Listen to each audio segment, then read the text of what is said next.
talaga ang paghinga. Opo.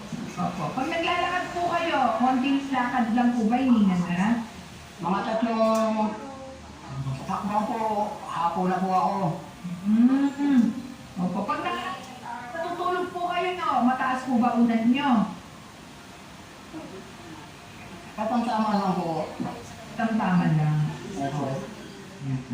So, mahirap po ba yung kalagayan nyo dati nung kayo po ay hindi pa po nagdunuga? Ay, talaga po. Napakahirap ko po sa ospital. Ako nga po ang, hindi pa po kami pinalalabas ng doktor. Kami na po ang lumabas. Kasi po, noong ako po ay ma-admit po, wala po akong manas. Buong katawan ko po na manas na. Ano, nag-stay na po kayo sa ospital, minanatas na po kayo. Opo. Nagsimula yung manas. Ano po sabi ng doktor, ba't daw po kayo minanatas habang nasa ospital? Eh sabi po, ganun lang daw po talaga gawa ng gamot. Ay, kaya hindi ko na... Opo.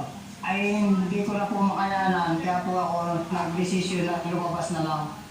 Opo. So pumirma po kayo ng waiver. With waiver niya. Opo. O, pumirma po kayo.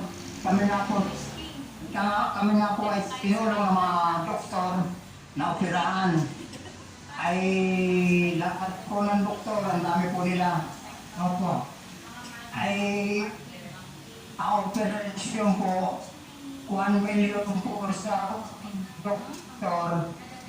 Sa anesthesia po, 50K. Magkaiwalay po yun? Napagbisip ko po talaga, kung ako po ay mamamatay, 50K daw po, anesthesia. Anesthesia. Hiwalay pa po yung 1 million sa operation. Magkaiwalay. Opo. Mahirap lang. Ay napagbisip ko po, payag po naman lahat ng aking anak, asawa, na ako ay operahan. Ay sinabi ko po sa doktor, ano po ba, may kasiguro po ay bira po nila masabi. 50-50 na rin po. Ay kaya po ako nag-desisyon, hindi na po ako nagpa-opera. Okay, so ang sabi po ng doktor, kahit operahan po kayo, yan, 50-50 pa rin po yung pwedeng maging resulta. Pwedeng maging okay, Opo. pwedeng hindi maging okay. Opo. Opo. So hindi kayo binibigyan ng assurance na magiging okay kayo after the operation. Wala po. Okay po. So kaya nakapag-decide po kayo, Tito, na lumabas na lang ng ospital. Opo. Opo. Kung lalabas po kayo ng ospital, ano po yung naisip na gagawin niyo po? Pwera pa po ang Nugabes, ano pong naisip niyo na gagawin kung magpapalabas po kayo ng ospital?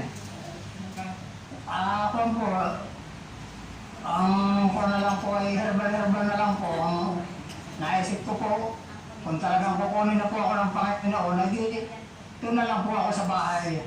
Wala pa pong magiging utang ang aking mga anak.